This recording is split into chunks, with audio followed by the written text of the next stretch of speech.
പോട്ടെ, നീ ഇന്നയാളാണെന്ന് ഞാൻ വീട്ടിൽ പറഞ്ഞിട്ടുണ്ടോ? നിങ്ങൾ തമ്മിൽ അടുപ്പത്തിന് ഞാൻ എന്തെങ്കിലും തടസ്സം നിന്നിട്ടുണ്ടോ? നിന്നെ അവിടെ നിന്ന് പുറത്താക്കാൻ വേണ്ടി ഞാൻ എന്തെങ്കിലും ചെയ്തിട്ടുണ്ടോ? എന്റെ അറിവില്ല.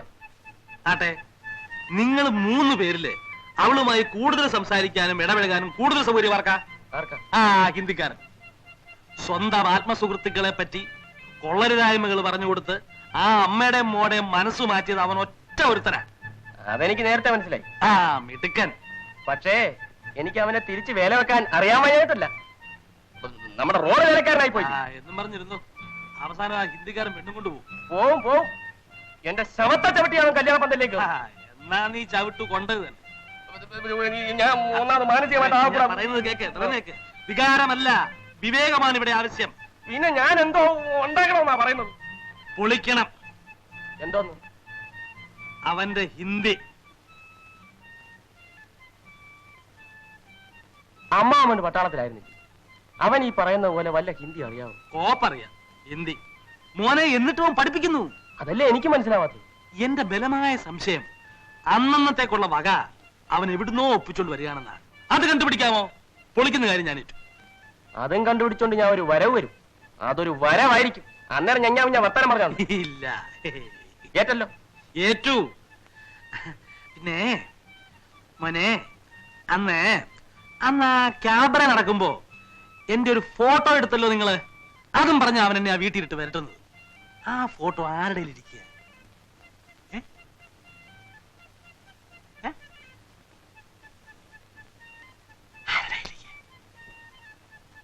ഇത്രയായ സ്ഥിതിക്ക് ഞാൻ ഒരു രഹസ്യം പറയാം. പൊന്നമ്മാവ, അങ്ങനെ ഒരു ഫോട്ടോ ഇല്ല. ഇല്ലേ? പിന്നെ അന്നെടുത്തതോ? അതന്ന് ആരുടെ ക്യാമറ മേടിച്ച് വെറുതെ ഫ്ലാഷ് അടിച്ച് അമ്മാവനെ ഒന്ന് വരട്ടിയതല്ലേ. അതന്നേ പോയി. സത്യം സത്യം അമ്മാവനാണ് സത്യം. എനിക്കറിയായിരുന്നു അതൊരു വേലയാണെന്ന്. ആ വേല വരച്ചിലിരിക്കട്ടെ, അത് കളയാ. പക്ഷേ ഹിന്ദിയുടെ കാര്യം അത് ഞാൻ കൊടുകൈ.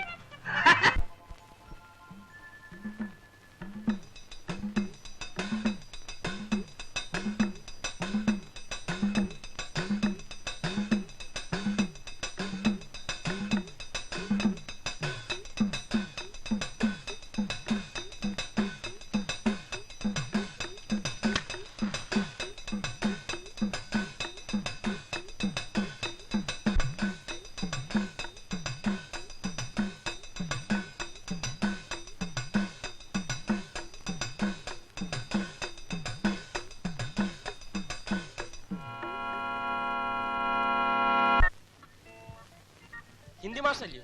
അതെ. ഇവിടെ ഹിന്ദി പഠിക്കാൻ വരുന്ന ഒരുത്തല്ലയോ ഭക്തവത്സലൻ. അവന്റെ കാലിന് നീരായിട്ട് കിടക്കുക. മാഷ് ഉടനെ മേജർ നായരുടെ വീട്ടിലേക്ക് ചെല്ലാൻ പറഞ്ഞു. വീടറിയാലോ? മേജർ നായരുടെ മകന്റെ കാര്യമല്ലയോ നിങ്ങൾ പറയുന്നത്? മകനോ? മകൻ തന്നെ. ഇപ്പൊ വന്നാ വളരെ സൗകര്യമായിരിക്കും. അയാൾക്ക് എന്താ പറ്റി? അവിടെ വരുമ്പോ അറിയാലോ. ഞാൻ ഉടനെ വന്നേക്കാം, നിങ്ങൾ അങ്ങോട്ട് പോയിക്കോളൂ. ഉടനെ വരണേ, എക്സാം ഉള്ളോ. എടാ മകനെ, അവന്റെ ഉദ്ദേശം നമുക്ക് മനസ്സിലായില്ലല്ലോ. അവനെ കണ്ടാ തന്നെ അറിഞ്ഞൂടെ കള്ളൻ. നിങ്ങൾക്ക് അങ്ങനെ തോന്നിട്ട് എന്താ എന്നോട് പറയാത്തത്? നീ ഏർപ്പെടുത്തിയ ഒരാളെ പറ്റി ഞാൻ അഭിപ്രായം പറയുന്നത്. അല്ലെങ്കിൽ തന്നെ ഞാൻ പറഞ്ഞിട്ടുള്ള ഏതഭിപ്രായമാണ് സാർ സ്വീകരിച്ചിട്ടുള്ളത്? അയാളാണ് ആ കൃത്യനിഷ്ഠക്കാരൻ. കൃത്യസമയത്തിന് വരും. മാസ്റ്റർ അകത്തോട്ട് എങ്ങനെ വിളിച്ചിരുന്നട്ടെ. ആ കാട്ടുകളിൽ എന്താ പറയുന്നത് നമുക്കൊന്ന് അറിയണമല്ലോ. ഞാനും മാറി നിൽക്കാം, എന്നെ വെറുതെ സംശയിക്കണ്ട.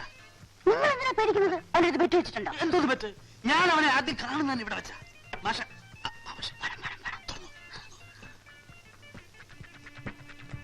നമസ്തേ മാസ്റ്റർ ജി, ആയിയേ ബൈഠിയേ. എനിക്ക് നല്ല സുഖമില്ല. ഇന്ന് ക്ലാസ് എടുക്കാൻ കുറച്ച് ബുദ്ധിമുട്ടായിരിക്കും. അതോ അവിടെ ചെന്നപ്പോ ആളെ കണ്ടില്ലേ? ആരെ? അത് പോട്ടെ, സാറിന്റെ വല്യച്ഛൻ എങ്ങനെ ഇരിക്കുന്നു? വല്യച്ഛൻ? ആ ഉത്തർപ്രദേശുകാരൻ വല്യച്ഛൻ. ഓ, ഉത്തർപ്രദേശ് വല്യച്ഛൻ. അദ്ദേഹം മരിച്ചുപോയല്ലോ.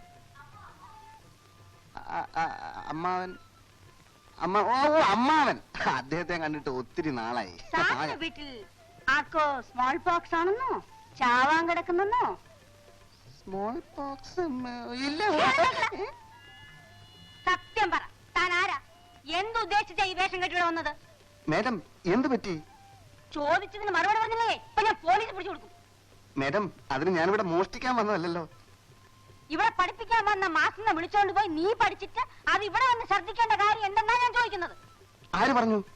ഭഗവാനെ, ഇതെന്തൊരു ലോകം, എന്തൊരു നുണ. മുझे ജീലേ ദോ. മുझे ജീലേ ദോ. ടാ, നീ മേജറിന്റെ മോനാണെന്ന് പറഞ്ഞില്ലടാ. എനിക്ക് സ്മോൾ പോക്സ് എന്ന് പറഞ്ഞില്ലടാ. ഇല്ല, ഞാൻ പറഞ്ഞില്ല. ഞാൻ അങ്ങനെ പറഞ്ഞതായി ഏത് തെണ്ടിയാണ് നേരത്തോട് പറഞ്ഞത്? ഞാൻ തന്നെയാണ് ആ തെണ്ടി. അടിച്ച് നിന്റെ കരണക്കുറ്റിയും പൊട്ടിച്ചളയും. ഓ, തന്നെ ഇവിടെ കെട്ടിയെടുത്തിട്ടുണ്ടല്ലേ? തന്നെ ഞാൻ പുറത്ത് വെച്ച് കണ്ടോളാം. അന്ന് നിന്റെ ജാവമായിരിക്കും. കൊല്ലും ഞാൻ. എടാ, ആരെ കൊല്ലുവാ നീ? എന്റെ സ്റ്റുഡന്റിന് മുമ്പ് വെച്ച് എന്നെ അവമാനിക്കല്ലേ ഇറങ്ങ്, മാഡം? ഇറങ്ങ്. അയ്യോ മാഡം, ഇറങ്ങാനാ പറഞ്ഞത്. ഇനി ഈ റോഡിൽ നിന്നെ കണ്ടുപോരുത്. ഓ ഭഗവാനെ, ഇങ്ങനെ ഒരു കള്ളന്മാര്. ഇപ്പൊ മനസ്സിലായോ ഓരോരുത്തന്മാരുടെ തനിനിറം? വീട്ടിലുള്ള ആണുങ്ങളോട് ആലോചിക്കാതെ ഓരോരോ തോന്നിവാസങ്ങൾ കാണിച്ചാല് നാട്ടിലുള്ള കള്ളന്മാർ കയറി വീട് ഭരിക്കും. മനസ്സിലായോ? അറിയാതെ ഒരു അബദ്ധം പറ്റിപ്പോയി. ആ ദേ, ഇനി അതും പറഞ്ഞോണ്ട് കൈ ഭരിക്കാൻ വരരുത്, പറഞ്ഞേക്കാം.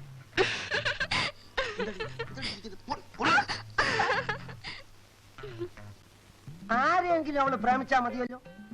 സത്യസന്ധനായ ഈ ഗോപിപ്പിള്ള പറയുന്നു അവക്ക് പ്രേമമുണ്ട്. തനിക്ക് ദിവസേന കള്ള് കുടിക്കാനുള്ള അടവാണെങ്കിൽ അത് പറഞ്ഞിട്ട് പോരെ? ബാച്ചോണ്ട് അത് പറയരുത്.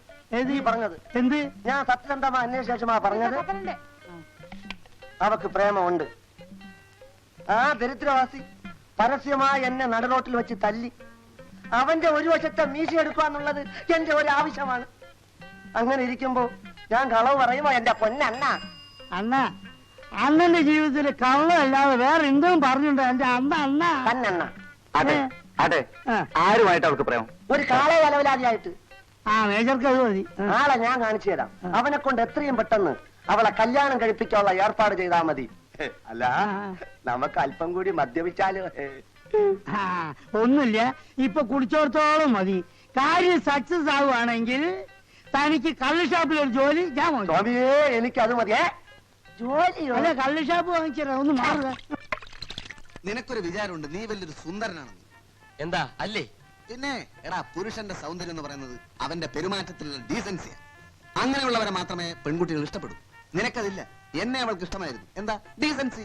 ഒരു സത്യം പറഞ്ഞാൽ നീ ഞെട്ടരുത്. നിന്നെ അവൾക്ക് അറപ്പായിരുന്നു. പിന്നെ രണ്ടുപേർക്കും പണ്ടേ നമ്മുടെ അടുത്ത് സ്വല്പം ചോരുക്കുണ്ടല്ലോ. എന്ത് ചെയ്യാം, ഞാനൊരു സുന്ദരനായി പോയി.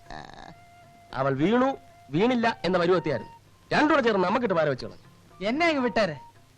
യഥാർത്ഥ പാര ഏത് ഭാഗത്തു നിന്നാണ് വന്നതെന്ന് എനിക്കറിയാം. മഹത്തായ ഒരു ലക്ഷ്യം നേടാൻ നമ്മൾ പരിശ്രമിച്ചു, നടന്നില്ല. പാര വന്നത് ഏത് ഭാഗത്ത് നിന്നാ കോരെ? ഈ കോരയ്ക്ക് പാര വെച്ചാ നായര. നിങ്ങൾക്കുള്ള പാരയും ആ ഭാഗത്ത് നിന്നാ വന്നിട്ടുള്ളത്. ഉറപ്പാണ്. എടാ, നിന്റെ ഒന്നും തലയിൽ ആള് താമസമില്ലേ? അയാള് കള്ളനാ. എന്നെ അയാള് കുടിപ്പിച്ച് കുരങ്ങനായി കളഞ്ഞില്ലേ? ഓഹോ, അങ്ങനെയാണെങ്കിൽ നമ്മൾ തീവ്രവാദികളാകേണ്ടി വരും. എന്ന് വെച്ചാൽ ആ മീശക്കഴുവേറിയെ നമ്മൾ ചില അഭ്യാസങ്ങൾ പഠിപ്പിക്കുന്നു. നന്മ ചെയ്യാനല്ലേ ബുദ്ധിമുട്ടുള്ളൂ. ഒത്തുപിടിച്ചാൽ അവൾക്ക് വരുന്ന സകല കല്യാണാലോചനകളും നമുക്ക് മുടക്കാൻ കഴിയും. കൊള്ളാം, നല്ല കാര്യം. അങ്ങനെ ആ കിളവൻ ഗതി മുട്ടുമ്പോൾ മുട്ടുകുത്തും. എന്റെ കാലിൽ കാലേതാണെന്ന് നമുക്ക് പിന്നെ തീരുമാനിക്കാം. നമ്മുടെ പഠിത്തം നിർത്തേണ്ടി വന്നാലും ലക്ഷ്യത്തിൽ നിന്ന് പിന്മാറുന്ന പ്രശ്നമേ ഇല്ല. നീ മാറരുത്. ഞാൻ മാറുന്ന പ്രശ്നമേ ഇല്ലെന്ന്. ഓക്കെ. ഓക്കെ.